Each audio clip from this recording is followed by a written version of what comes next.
मैं Rajveer Singh Sheoran, associate professor in chemistry, SRR Morarka government PG college Jhunjhunu.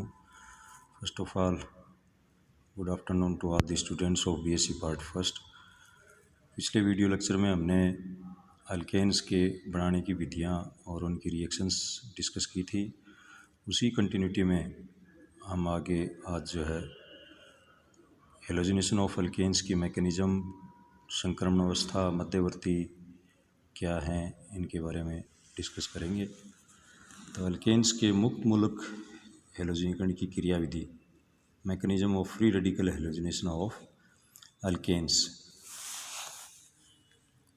किसी alkane की उच्च ताप पर 250 से 400 डिग्री सेंटीग्रेड या सनलाइट या अल्ट्रावायलेट रेडिएशन की उपस्थिति में हेलोजन्स के साथ होने वाली अभिक्रिया हेलोजनीकरण कहलाती है। इस अभिक्रिया में एल्किल हैलाइड्स बनते हैं। ये अभिक्रिया मुक्त मूलकों यानी विषम इलेक्ट्रॉन युक्त प्रजाति के द्वारा संपन्न होती हैं, अतः यह श्रृंखला अभिक्रिया कहलाती है।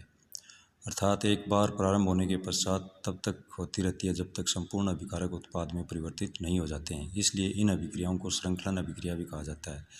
ये अभिक्रियाएँ ऐसी होती हैं जिनके लिए आवश्यक संकीर्ण ऊर्जा का मान शून्य होता है। ये अभिक्रियाएँ निम्नलिखित 3 पदों में संपन्न होती हैं। जैसे मेथेन का क्लोरीनीकरण जो है उसको अगर समझाएं इस मैकेनिज्म के द्वारा, तो पहला पद होता है इसमें चेन इनिशिएशन स्टेप यानी श्रृंखला प्रारंभिक पद। फर्स्ट स्टेप में क्लोरीन जो है इसका समास विखंडन होता है अल्ट्रावायलेट रेडिएशन के अंदर, तो 2 मुक्त मूलक क्लोरीन के प्राप्त होते हैं। दूसरी पद के अंदर श्रृंखला संचरण पद यानी चेन प्रोपगेशन स्टेप। इस स्टेप में मेथेन में कार्बन हाइड्रोजन के बंध का समास विखंडन होता है और ये क्लोरीन फ्री रेडिकल जो फर्स्ट स्टेप में बना है ये बनाएगा, तो इससे मेथिल मुक्त मूलक और HCl बन जाएगा। सेकेंडली, मेथिल मुक्त मूलक फिर क्लोरीन अणु के मुक्त मूलक बनाएगा और इससे methyl chloride plus chlorine free radical निकल जाएगा। इस प्रकार से ये स्टेप बाय स्टेप चलती रहती हैं। ये अभिक्रियाएँ तब तक होती रहती हैं जब तक कि अभिक्रिया मिश्रण में से उदासीन CH4 और क्लोरीन अणु उपलब्ध होते रहते हैं। इन अभिक्रियाओं में से प्रथम अभिक्रिया धीमी गति से होती है, अर्थात यही रेट डिटरमाइनिंग स्टेप होती है। चूँकि इस अभिक्रिया में क्लोरीन फ्री रेडिकल अभिक्रिया करते हैं, इसलिए इस क्रियाविधि को मुक्त मूलक क्रियाविधि कहा जाता है। तीसरी स्टेप है श्रृंखला संचरण पद, श्रृंखला समापन पद।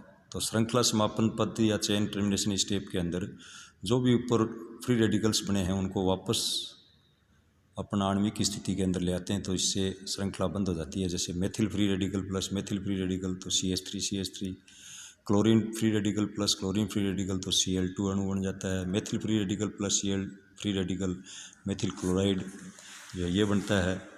तो अल्केन का हेलोजनीकरण कुल मिलाकर एक उष्मा अक्षेपी यानी एक्जोथर्मिक रिएक्शन होती है। इसके उपरांत भी ये अभिक्रिया उच्च ताप पर संपन्न होती है, जबकि उष्माक्षेपी अभिक्रियाओं के लिए निम्न ताप पर सहायक होता है। इसका कारण ये है कि अल्केन का हेलोजनीकरण कुल मिलाकर एक एक्जोथर्मिक रिएक्शन है। जैसे मेथिल का क्लोरीनीकरण अभी नीचे रिएक्शन के अंदर दिखाया है। CH3 और H के बीच में 104 किलो कैलोरी ऊर्जा की आवश्यकता पड़ती है इस बॉन्ड को तोड़ने के लिए, और क्लोरीन बॉन्ड को तोड़ने के लिए 58 किलो कैलोरी। तो कुल मिलाकर के 162 किलो कैलोरी प्रति मोल इन बॉन्ड्स को तोड़ने के लिए आवश्यक ऊर्जा है।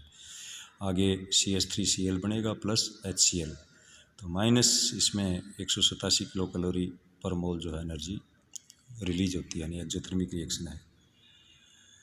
इसी प्रकार से जैसे इसमें दिखाया है क्लोरीन फ्री रेडिकल, क्लोरीन अणु का अल्ट्रावायलेट रेडिएशन में समास विखंडन होकर के 2 क्लोरीन फ्री रेडिकल बनते हैं। इसमें डेल्टा H जो 58 किलो कैलोरी पर मोल एनर्जी जो है वो एग्जॉस्ट होती है।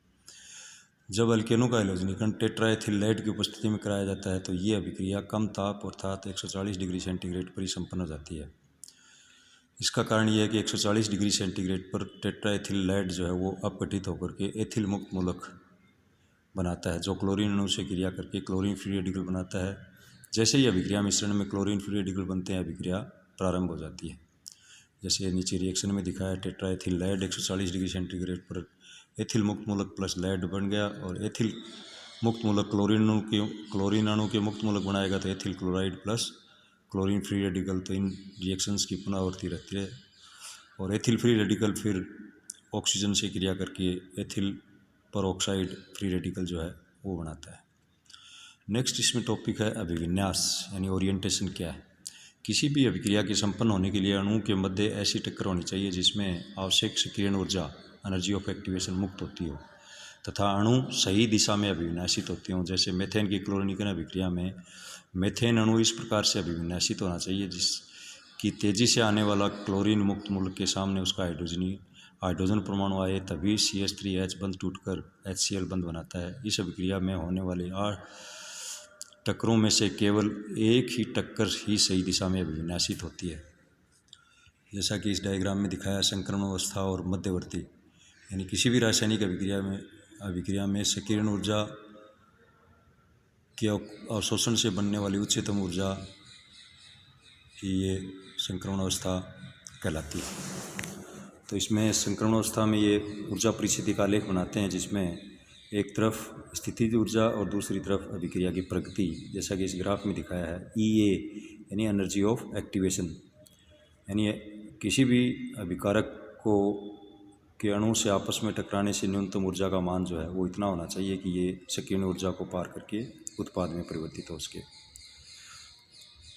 तो संक्रमण अवस्था प्रत्येक अभिक्रिया के प्रत्येक पद में संपन्न होती है। 2 या 2 से अधिक पदों में संपन्न होने वाली अभिक्रियाओं में बनने वाली अवस्था जिसको ऊर्जा संक्रमण अवस्था से तो कम होती है लेकिन अभिकारक तथा उत्पाद दोनों से ही अधिक होती है, ये मध्यवर्ती कहलाते हैं। यानी 2 संक्रमण अवस्थाओं के बीच में एक मध्यवर्ती बनता है, जैसे नीचे वाले डायग्राम में इसमें दिखाया है। ट्रांजिशन स्टेट फर्स्ट और ट्रांजिशन स्टेट सेकंड, तो इसमें ये बीच में एक मध्यवर्ती बनता है। अब डिस्कस करेंगे संक्रमण अवस्था और मध्यवर्ती में क्या अंतर है।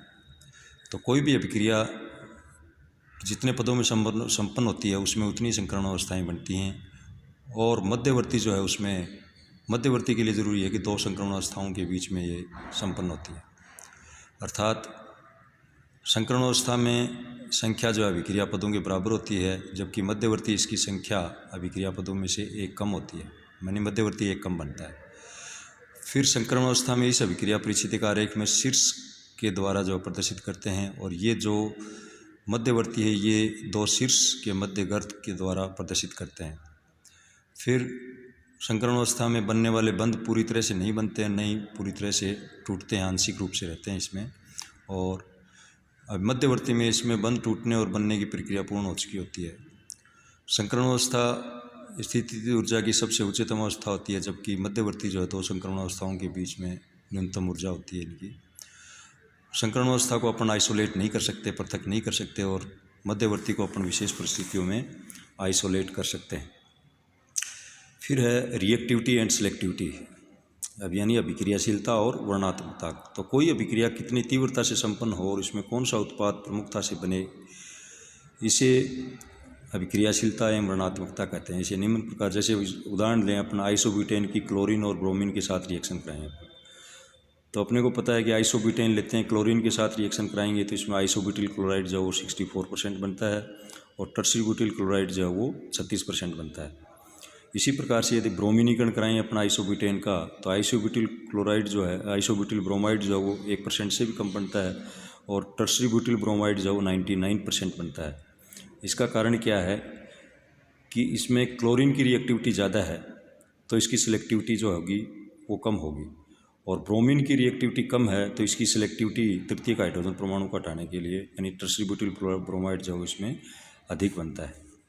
जैसा कि इसमें इस डायग्राम के अंदर अपन देख सकते हैं कि अगर हाइड्रोजन परमाणु का प्रकार प्राइमरी, सेकेंडरी या टर्सरी है तो क्लोरीन के प्रति हाइड्रोजन परमाणु की अभिक्रियाशीलता 1, 3.8 और 5.0 होती है। ब्रोमीन की प्रति जो हाइड्रोजन परमाणु की अभिक्रियाशीलता 1 और 82 और जो 3 डिग्री को 1600 के करीब जो है ये होती है। तो उपरोक्त सारणी से क्या स्पष्ट है कि ब्रोमीन की विभिन्न प्रकार के हाइड्रोजन परमाणु यानी तृतीयक, सेकेंडरी या प्राइमरी में विभेद करने की क्षमता क्लोरीन की तुलना से अधिक होती है। इसका कारण क्या है? क्लोरीन ब्रोमीन की तुलना में बहुत अधिक क्रियाशील है, और एक समान प्रकार की अभिक्रियाओं में अभिक्रमक जितना कम क्रियाशील होगा वह उतना ही अधिक आक्रमण के स्थान के लिए वर्णात्मक होता जाता है। इससे स्पष्ट है कि कम क्रियाशील होने के कारण ब्रोमीन क्लोरीन की तुलना में अधिक वर्णात्मकता दर्शाता है, जिससे आइसोब्यूटेन के ब्रोमीकरण में तृतीयक हाइड्रोजन परमाणु का अब्स्ट्रक्शन होकर मुख्य रूप से तृतीयक ब्यूटिल ब्रोमाइड बनता है। ब्रोमीन की हाई सिलेक्टिविटी जो है उसको भी अपन ये GS हैमंड की परिकल्पना के आधार पर भी की जा सकती है। इस पोस्टुलेट के अनुसार अभिक्रिया के ऊष्मा अक्षेपी पद में संकरण अवस्था की संरचना उत्पादों की अपेक्षा अभिकारकों से अधिक मिलती है, जबकि ऊष्माशोषी अभिक्रियाओं में संकरण अवस्था की संरचना अभिकारकों की अपेक्षा उत्पादों में अधिक मिलती है, जिसको अपन ने निम्न डायग्राम से दिखाया है। उच्च ऊष्माशोषी पद के अंदर जो अभिकारक ये संकरण अवस्था लेकर के उत्पाद में परिवर्तित होता है, जबकि अगर उच्च ऊष्माक्षेपी पद है तो इसकी स्थिति ऊर्जा अधिक होगी और उत्पाद की स्थिति ऊर्जा कम होगी। तो आइसोब्यूटेन का क्लोरीनीकरण जो है एक ऊष्माक्षेपी प्रक्रिया है, ऊष्माक्षेपी यानी एक्सोथर्मिक रिएक्शन है। अतः इससे बनने वाले संकरण अवस्था की संरचना उत्पादों की अपेक्षा अभिकारकों के अधिक समान होती है, जिससे अल्किल समूह में पर्याप्त जो है मुक्त मूलक बनते हैं। जैसे आइसोब्यूटेन की क्लोरीन के साथ रिएक्शन दिखाई है, तो इसमें एक तरफ स्थितिज ऊर्जा ली अपन ने और अभिक्रिया की प्रगति। तो सेकंड स्टेप जो होता है यानी अभिक्रिया श्रृंखला संचरण पद, उसको दिखाया अपन ने।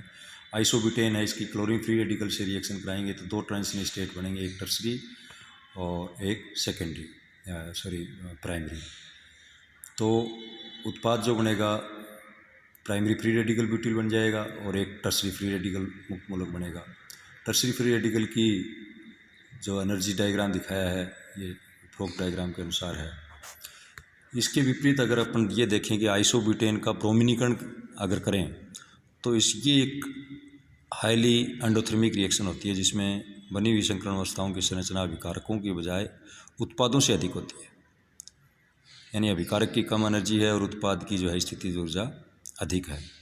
उल्टा है जैसे उसमें आइसोब्यूटेन की क्लोरीन के साथ रिएक्शन दिखाई है। तो इसके अंदर जो है कुल मिलाकर के अपन ने संकरण अवस्था क्या है और इसके अंदर मध्यवर्ती और संकरण अवस्था में क्या अंतर है।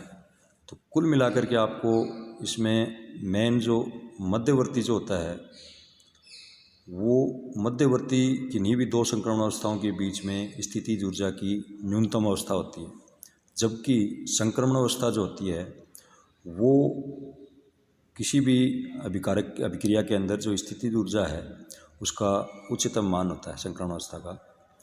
और दूसरी चीज़, संक्रमण अवस्था जो है जितने पदों में संपन्न होती है तो अभिक्रिया उतने ही पदों में संपन्न होगी। यानी ट्रांजिशन स्टेट के अंदर जितने पद होंगे अभिक्रिया के अंदर उतनी संकरण अवस्थाएं बनेंगी, लेकिन मध्यवर्ती जो है उससे एक कम बनता है। तीसरा, संक्रमण अवस्था में आंशिक रूप से बंध बनते और टूटते हैं, जबकि इस मध्यवर्ती के अंदर ऐसा नहीं होता है। संक्रमण अवस्था को अपन आइसोलेट नहीं कर सकते, यानी पृथक अभिक्रिया से पृथक नहीं किया जा सकता है, जबकि इसको अपन मध्यवर्ती को किसी भी मेथड के द्वारा आइसोलेट करके इसकी संरचना, इसके बनाने की विधि इत्यादि इनको अपन डिस्कस कर सकते हैं। तो आज कुल मिलाकर के ये अपना